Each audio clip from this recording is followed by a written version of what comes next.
Hi everyone, my name's Damien. I'm going to be doing some YouTube videos on motorbike restorations, mainly ones that I've done myself. We'll start with this one behind me. This is Honda NSR250 MC16. Bought this 4 years ago. It's taken 4 years to get it to this, mainly because, and this is the tip of the day, never buy a bike in a box of bits. No matter how much you look at it and think, oh yeah, it's all there, it won't be. The amount of bits on this that I've discovered along the way, and it's not the big stuff. The big stuff's, you can see that, it's all the little stuff. It's the little bits, it's the little tiny brackets that hold that coil pack on there, you know. When you're looking for bits for stuff like this, especially 80s Hondas, a lot of the stuff you find in Japan, all the stuff that you find on eBay over here is trashed, it's usually junk. But when you're trying to find little brackets, you often find you'll find somebody selling a coil. That's great, but they've not taken the bracket off because they've thrown the bracket, but they think, oh, we'll sell the coil back, that's fine, we'll sell that, but no bracket. So you've got to spend forever looking for all the tiny little bits, the little brackets, the little clips. So tip of the day is always buy the most complete, best condition bike you can buy to restore if that's what you want to do. This came to me actually through a customer of mine. I do, my day job is sort of car body repairs, things like that, and restoring bikes or bike components for people. So I met the gentleman through that, and he says, oh, I've got an NSR250 in a box of bits, if you want to have a look at it. So yeah, went and had a look at it, seemed most of it was all there, but it wasn't. And also along the last 4 years I've taken on a few other projects as well, which I'll show you, a couple of other Hondas that I've restored. So to be fair, it's not really taken 4 years to get to this point, it's just because I've been doing other things. But anyway, this is what I like to do. What I'm going to be showing you is not sort of quick bodgy techniques. I'm going to show you how I do it to try and get the best result as I can as concourse as a restoration. In some cases probably get it far better than what it actually was. I know that for a fact. There's a brake pedal on the other side, the rear brake pedal.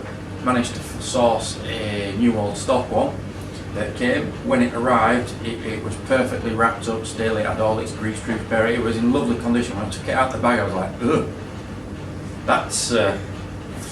is that really how good it was back in 1987? So, being me, blasted it, took it all off and repainted it all and made it look nice. So it's far better than what it ever would have been.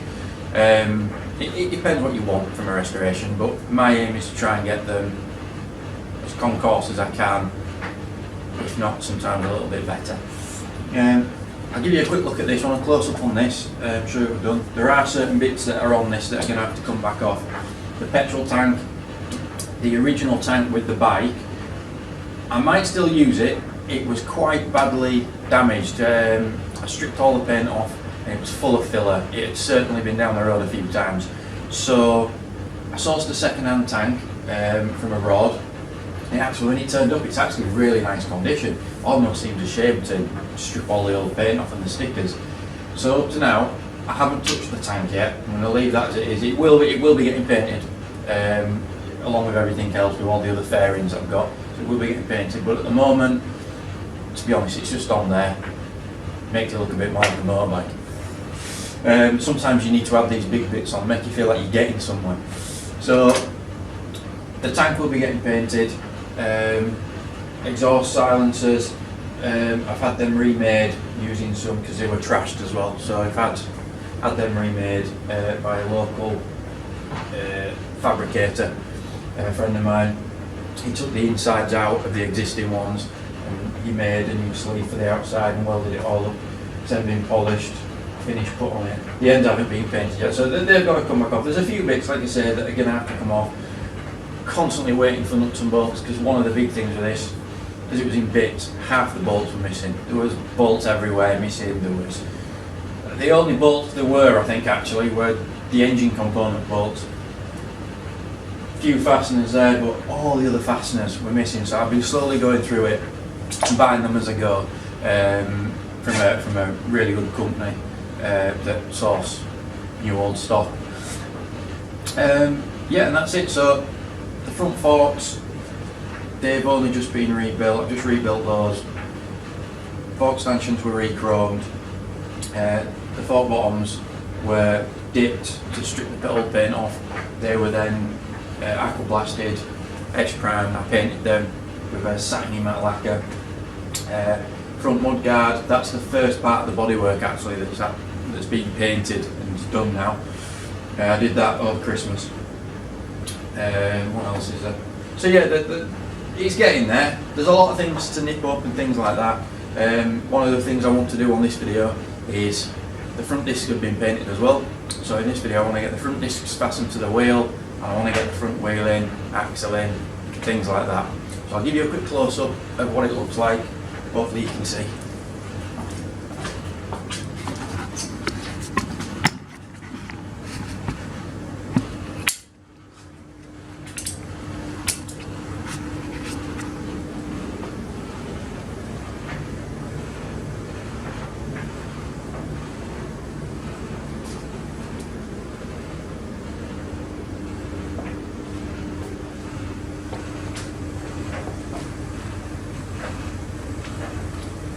Controls on the top there, the original ones were in terrible condition, so if you can see the light there, managed to find they're not off this bike, but the actual outer casings are exactly the same. I just had to swap the wiring over inside them, so that was a good find because they look so much better on a restoration.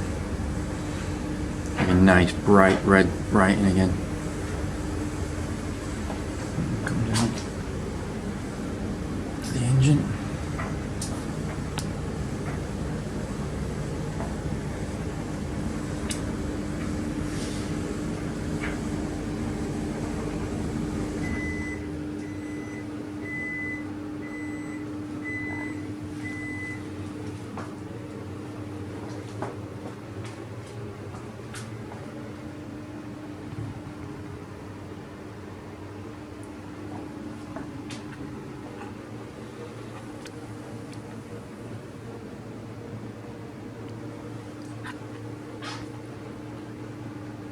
Another point there, this rear hugger was missing. It's taken, well, it's only just turned up in the last sort of 6 months. It's taken about 3.5 years to find one, and it was very, very sun damaged. So that's all been rubbed down, painted, tried to mimic that sort of semi-gloss finish of bare plastic as best we could.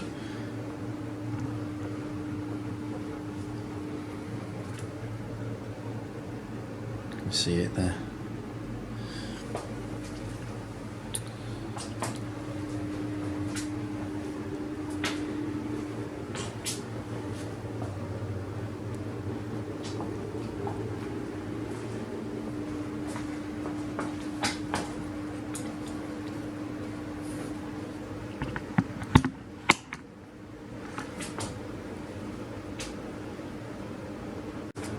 Here's the wheel.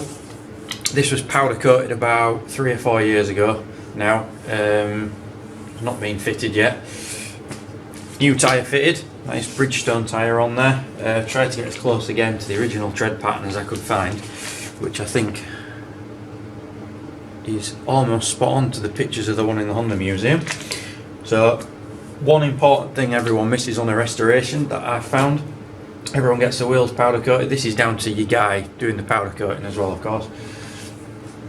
These centres, just around there, they should be sort of, normally they're like a machined finish. You can't really remachine them because there's not enough material on them to remachine it. So anyone that does sort of diamond cut in wheels or anything like that, any of these wheel repair places, won't touch motorbike wheels because they're scared of ruining them.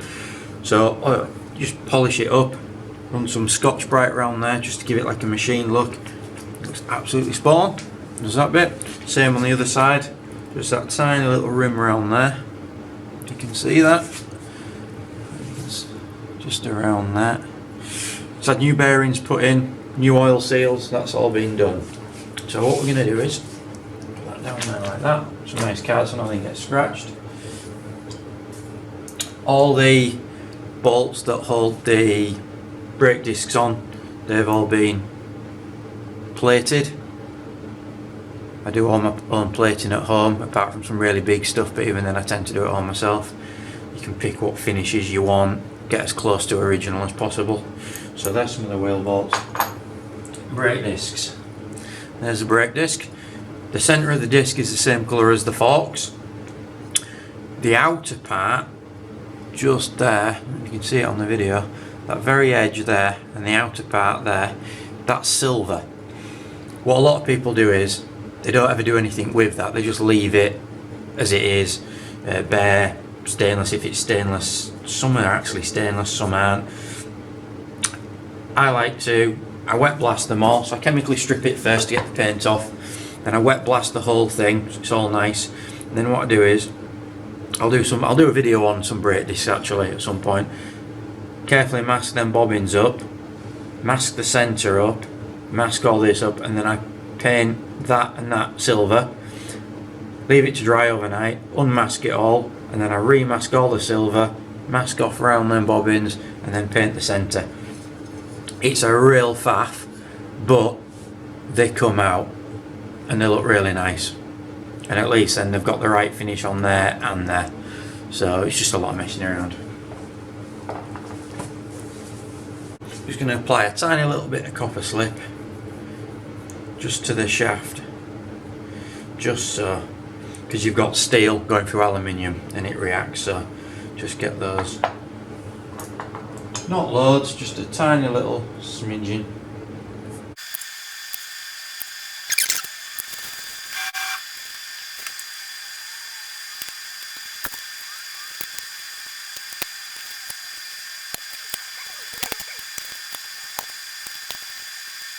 So there we go. The discs are on. They're both fitted on now. Not gonna. They're all nipped up evenly. I'm not going to torque them up to the correct torque settings until the actual wheel's on. I'll show you a little trick as well about warming the paint up so it doesn't all crack off. So next thing we have to do is, so the wheel is now ready, so we'll prop that up. It's ready to be installed. I'll now take you over to the bike. Here, there's a little joint across the bottom, because these holes at the front, once your axle's in and your wheel and everything's in, there's two bolts that go through there and there. They crimp the bottom of the forks around the axle.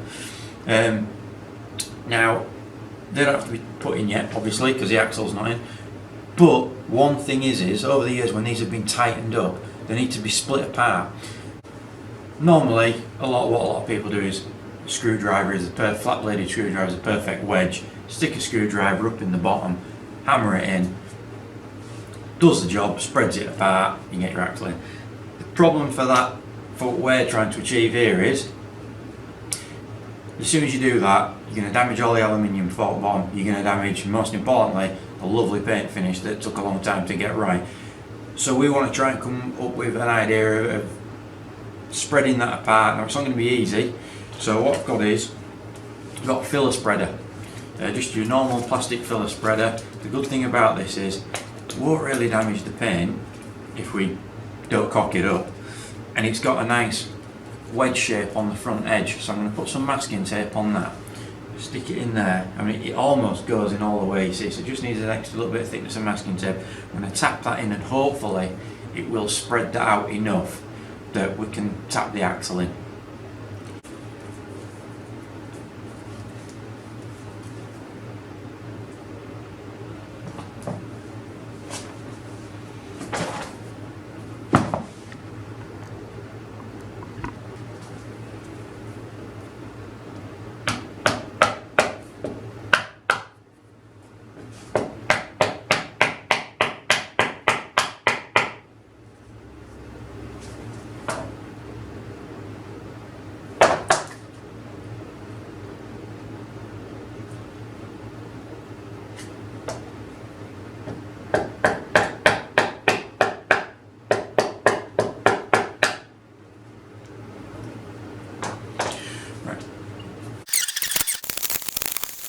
So here's the axle. I'll put a little bit of grease on there. The end, this axle's been plated, cleaned down a little bit, just so it'd fit in, so it's nice and smooth. The very end, if you can see that, the very end, which you'll see that, has been plated. I've plated that because that's all you'll see sticking out the fork. So that's now got the correct sort of finish on for this bike.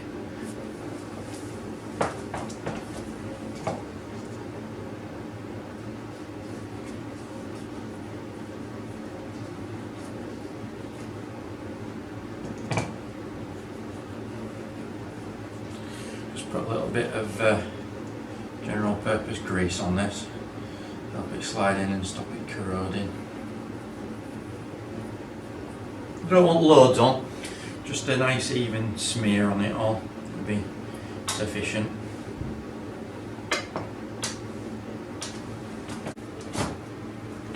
Next we have the speedo drive.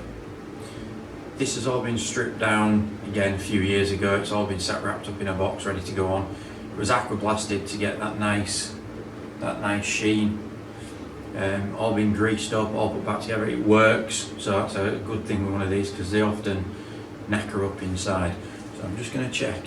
There's a little stop on it just there, which corresponds with this little notch here to stop it twizzling around. And as daft as it sounds, you're going to make sure you get it the right way around, because if you don't, you're taking it all back out again.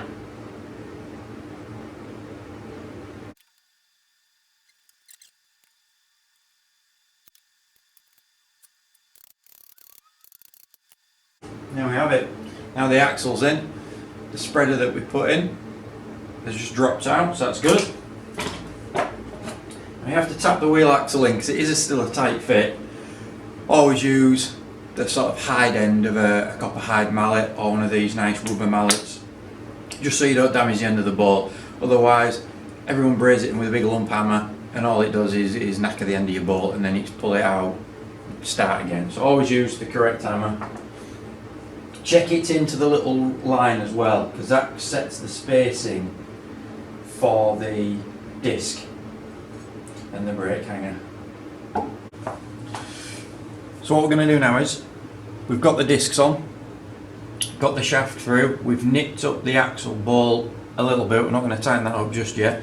What I'm going to do now is, while it's still on that stand and we can spin the wheel around, I'm going to tighten the bolts up on the brake discs. I'm going to torque them up using a torque wrench. I've checked the torque settings, they're about 14 Newton meters. So we'll torque them up, going across in sort of a crisscross pattern.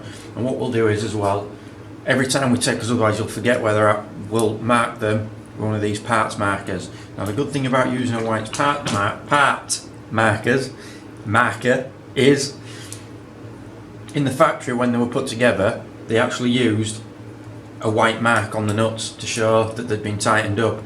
So it's an extra bonus point to making it more like it's just left the factory, which is what we want.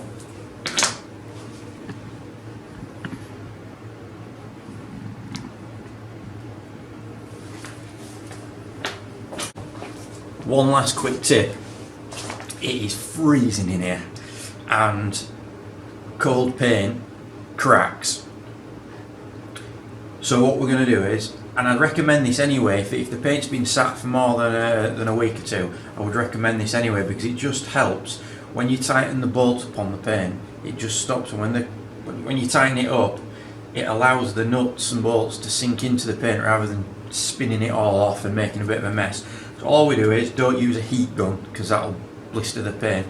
Just an old hairdryer robbed off the wife.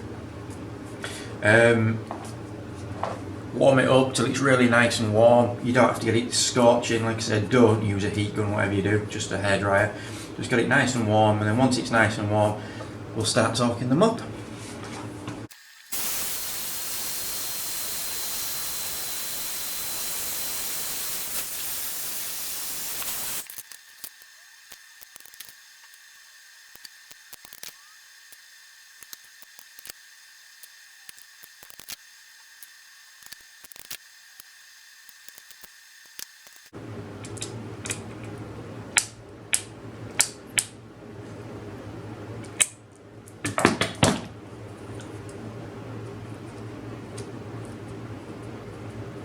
And that's it.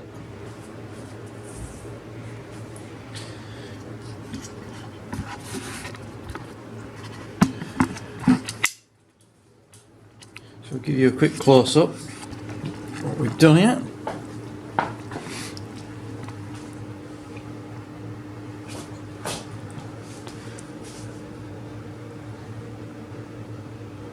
That's those wheel bolts.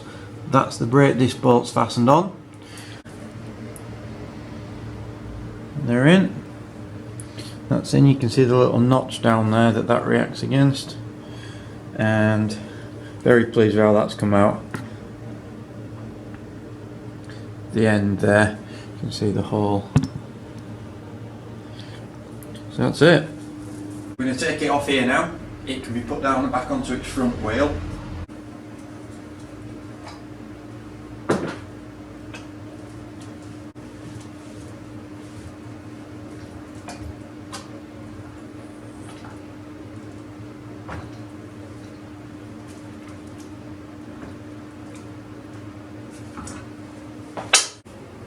Back on its wheels. Last time it was on its own two wheels was in 1992 according to the paperwork. The last owner stripped it in 92, gonna paint it, whatever he was gonna do with its plans, and we're now in 2021 and it's the first time since then it's been back on its own two wheels, so I'm pleased with that. Next video we're gonna do the front brake calipers. We're gonna I have actually already done part of the video for them. They are actually painted, so I'll give you a quick sneak peek of them, but it's gonna be a video showing us blasting them up and painting them and getting them all built up and fitted. Give you a sneak peek.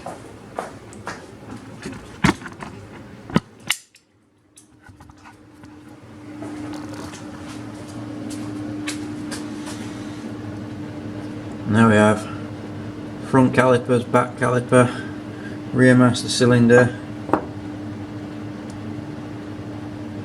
hangers, brackets, front brake pad pins have been plated. The back ones are new because they were actually missing, and then we have some new brake pads to fit, but that's in the next video. If you like what I've done up to now, or you like what you see, or you want to see the next video, please like and please subscribe. It'd be much appreciated. Thank you.